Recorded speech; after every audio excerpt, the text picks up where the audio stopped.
The Tesla Cybertruck has a battery that is, on paper, an absolute unit. We're talking about a pack with roughly 123 kilowatt hours of total capacity.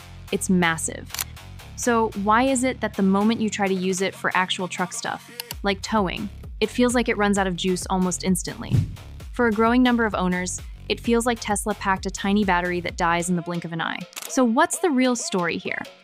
In this video, we're going to look at the design decisions that prioritized on-paper specs over real-world towing endurance, leaving a lot of buyers feeling stranded. It's not that the battery is literally small, it's that the truck itself seems to be working against it, turning a huge power pack into a frustratingly small gas tank right when you need it most. The on-paper illusion. Look, let's not get it twisted. The Cybertruck is an impressive machine on the spec sheet. The all-wheel drive, dual-motor version comes with that beefy 123 kilowatt-hours battery pack, which originally came with a Tesla estimate of about 340 miles of range. That's a solid number that, at a glance, competes with other electric trucks.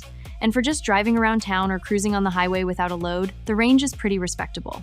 Many real-world tests show that under the right conditions, you can get close to the official EPA-rated range, which is actually closer to 320 miles. That's the expectation Tesla sold, a revolutionary truck with the specs to back it up. With a towing capacity of 11,000 pounds for the dual-motor model, it was marketed as a futuristic workhorse. So, you can't blame buyers for assuming that the big battery and the big towing number would go together. But that's exactly where the on-paper illusion begins to shatter. The real-world gauntlet. The second you hook up a trailer, the story completely changes. That massive battery starts to feel comically small. Independent tests have shown the Cybertruck's range can plummet by 40 to 60% the moment it starts doing real work. One test, towing a trailer weighing around 6,000 pounds, saw the real-world range drop to just 160 miles. Other tests, depending on the trailer's weight and shape, place the practical towing range somewhere in the ballpark of 90 to 180 miles. Think about that. You're planning a camping trip. A realistic range of maybe 115 to 140 miles means you're stopping to charge every 2 hours, if you're lucky.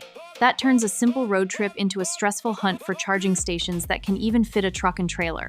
Drivers watch the battery percentage drop at a shocking rate, creating constant range anxiety. In a near worst-case scenario, towing a heavy 11,000-pound load in freezing temperatures, one test recorded a range of just 103 miles.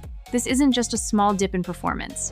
For many, it feels like a failure to meet the core promise of a capable long-haul truck, the design sacrifices. So if the battery isn't actually small, why does it perform so poorly under load?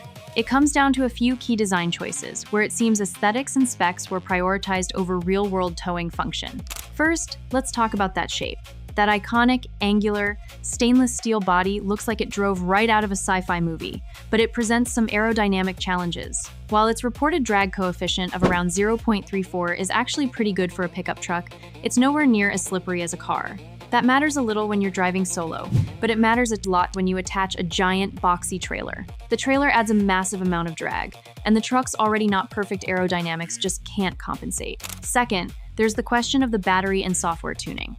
This part is more speculative, but it's hard not to wonder if the system is brilliantly optimized for one thing: passing the official EPA range test. That test uses ideal, unloaded conditions. It seems the truck is engineered to sip power gracefully to hit that marketable 320-mile number. But it raises the question of whether it was equally optimized for the high, sustained power draw that towing demands. When you ask for constant heavy power, the efficiency seems to just fall off a cliff. Finally, there's the weight. The Cybertruck is heavy, weighing in around 6,600 pounds for the dual-motor version. That stainless steel exoskeleton is cool, but it isn't light. That curb weight already takes a good chunk of energy just to move the truck itself, even before you add thousands of pounds of trailer. A bigger battery could have helped the range, but it also would have added even more weight, creating a domino effect on handling, braking, and efficiency. Tesla was caught in a balancing act and landed on a battery size that produced a great range number for solo driving, but one that struggles under a heavy workload. So, no, Tesla didn't put a tiny battery in the Cybertruck.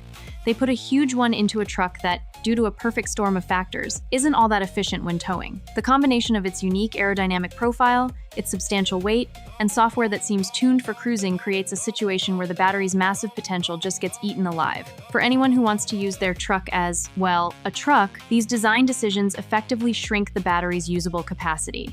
The promise of a do-it-all supertruck seems to have been sacrificed, at least in part, for a vehicle that shines in straight-line acceleration and bold styling. It's a classic case of expectation versus reality, leaving many owners with a futuristic-looking truck that can struggle with some of today's basic jobs. But what do you think? Did Tesla make the right trade-offs, or did they prioritize style over towing substance? Let me know your thoughts down in the comments.